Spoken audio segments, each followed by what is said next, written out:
तो हेलो दोस्तों, मैं हूं अंकित मिश्रा और आज हम बात करने वाले हैं मैथ का। कैसे मैथ प्रिपेयर करें गवर्नमेंट्स एग्ज़ाम के लिए। तो दोस्तों, मैं बात करूंगा आज मैथ में जीरो से लेकर एकदम हाई लेवल तक। जो भी बच्चे बिगनर होते हैं वो यह वीडियो ज़रूर देखें, बहुत ज़्यादा रिलीफ मिलेगा उनको। क्योंकि बच्चे क्या करते हैं, स्टार्ट जब करते हैं मैथ्स पढ़ना, गवर्नमेंट एग्ज़ाम का जब सोचते हैं मुझे गवर्नमेंट एग्ज़ाम देना है, तो उसमें मैथ्स सब्जेक्ट रहेगा, रीजनिंग रहेगा, जीके रहेगा, इंग्लिश और हिंदी। वो अपना एग्ज़ाम वाइज देख लेना, इंग्लिश लेना है या हिंदी लेना है। जैसे सीजीएल वगैरह एग्ज़ाम हो गया सेंट्रल लेवल का, तो उसमें हिंदी और इंग्लिश ऑप्शनल रहते हैं।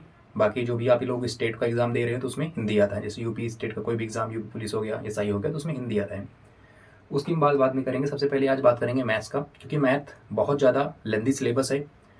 और मैथ के बारे में बच्चे जब स्टार्ट करते हैं, बिगनर होते हैं, तो उनको बहुत सारी समस्याएं भी देखने को मिलती हैं कि बच्चे क्लास कब करें, उसी में मैक्सिमम टाइम निकल जाता है। नोट्स कैसे प्रिपेयर करें, और कब हमें रिवीजन करना चाहिए, और कब हमें पीवाईक्यूज मतलब previous year question paper attempt करना चाहिए। उसके बाद हमें कब सेक्शनल मॉक पे शिफ्ट होना चाहिए। क्योंकि बच्चे क्या करते हैं, थोड़ा सा पढ़ लिए और ऐसा बहुत सारा यूट्यूब की दुनिया में मिथ है कि 50% 60% अपना मैथ का सिलेबस हम कंप्लीट कर लें, या 30% पे भी बोला जाता है 30% कंप्लीट कर लें, उसके बाद हम सेक्शनल मॉक देने लगें। नहीं, कोई फ़र्क नहीं पड़ेगा आपके प्रिपरेशन में, वो कोई भी ग्रोथ का काम नहीं करेगा। वो प्रैक्टिस वाइज हम लोग समझ लेंगे, प्रैक्टिस से कैसे उसका समाधान करें। तो दोस्तों, मैथ का हम बात करेंगे स्टार्टिंग सबसे पहले। तो मैथ में देखिए, सबसे पहला जो चैप्टर हमारा होगा वो आप लोग भी जानते हैं और सभी को पता है, वो होता है संख्या पद्धति, जिसको इंग्लिश में बोलते हैं नंबर सिस्टम। क्योंकि वो मैथ का बेसिक है एकदम। वहाँ से आप लोगों को नंबर्स के बारे में ज्ञान मिलेगा, और वही नंबर्स हर एक जगह हर एक चैप्टर में यूज होते रहेंगे। तो दोस्तों, करना क्या है हमें, सबसे पहले अपना सारा मैथ का सिलेबस एक जगह A4 शीट पे लिख लेना है और उसको यूनिट वाइज में बांट देना है। जो मेरा स्ट्रेटजी था, मैंने जो उसको सिलेबस को डिज़ाइन किया था यूनिट वाइज, कि फर्स्ट यूनिट में कौन कौन से चैप्टर आएंगे, सेकंड यूनिट में कौन कौन से चैप्टर आएंगे, थर्ड यूनिट में कौन कौन से चैप्टर आएंगे। जैसे बच्चों का यूनिट टेस्ट वगैरह होता है, यूनिट वाइज शिफ्ट कर देते हैं। तो वैसे ही हम लोग सिलेबस को डिवाइड कर लेंगे यूनिट वाइज, जिससे हमें पढ़ें तो यूनिट वाइज क्वेश्चन और उसका प्रैक्टिस सेट हम लोग रख सकें अच्छे से।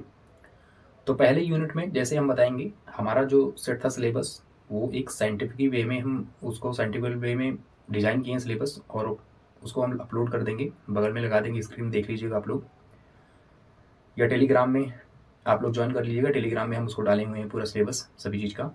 तो मैथ्स में क्या हुआ, पहले यूनिट में जो आते हैं चैप्टर्स ना, वो है नंबर सिस्टम्स पहला, दूसरा है वर्ग व वर्गमूल, तीसरा है घन व घनमूल, और चौथा है घातांक व करणी, पांचवा है सरलीकरण।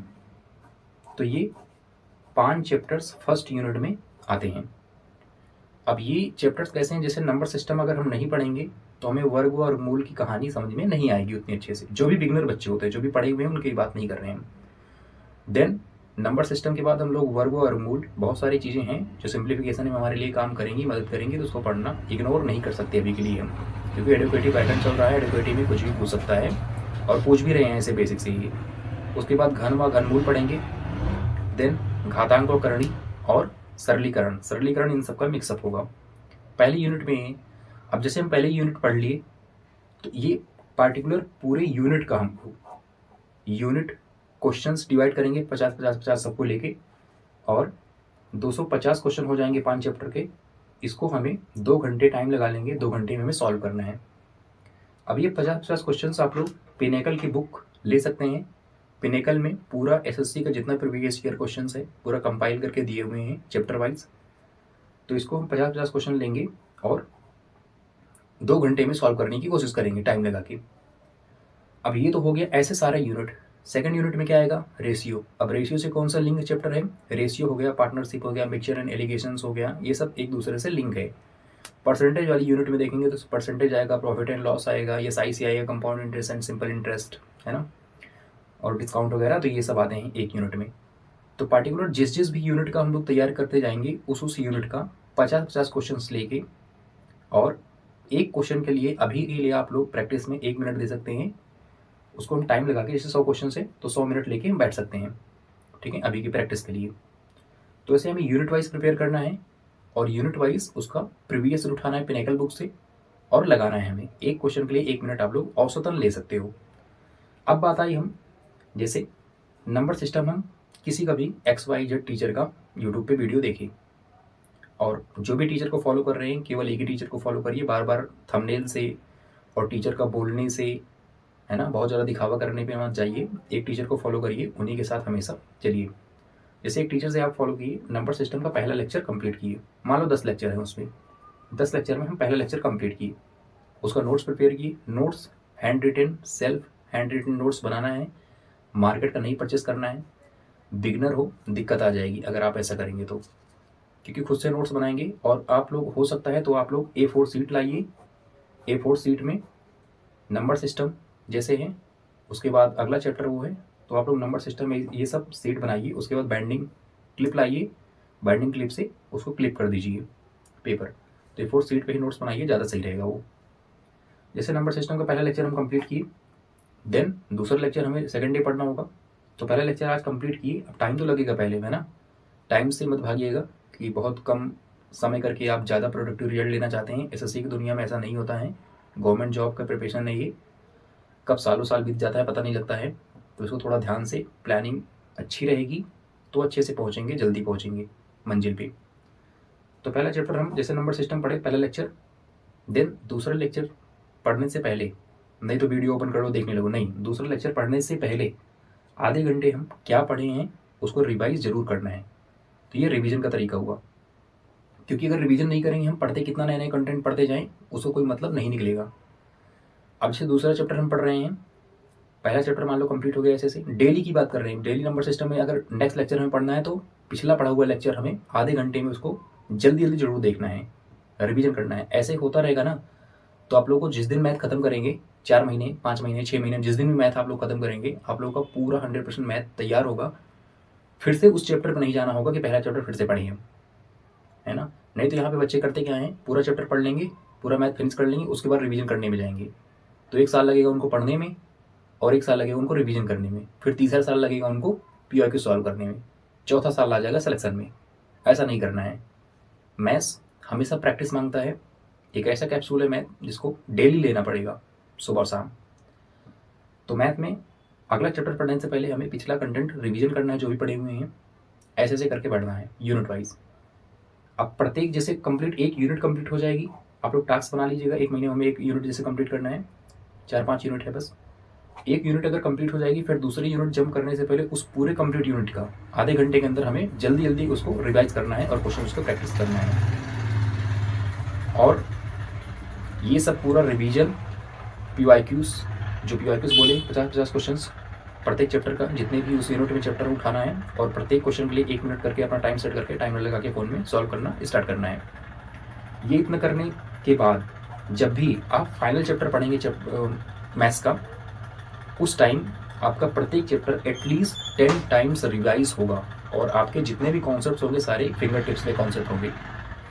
नेक्स्ट हम बात करेंगे, जब 10 टाइम्स रिवीजन हो जाए तो प्रत्येक चैप्टर में जो भी कॉन्सेप्ट्स होते हैं उन कॉन्सेप्ट का आप लोग अलग से निकाल के शॉर्ट नोट्स बना लीजिएगा।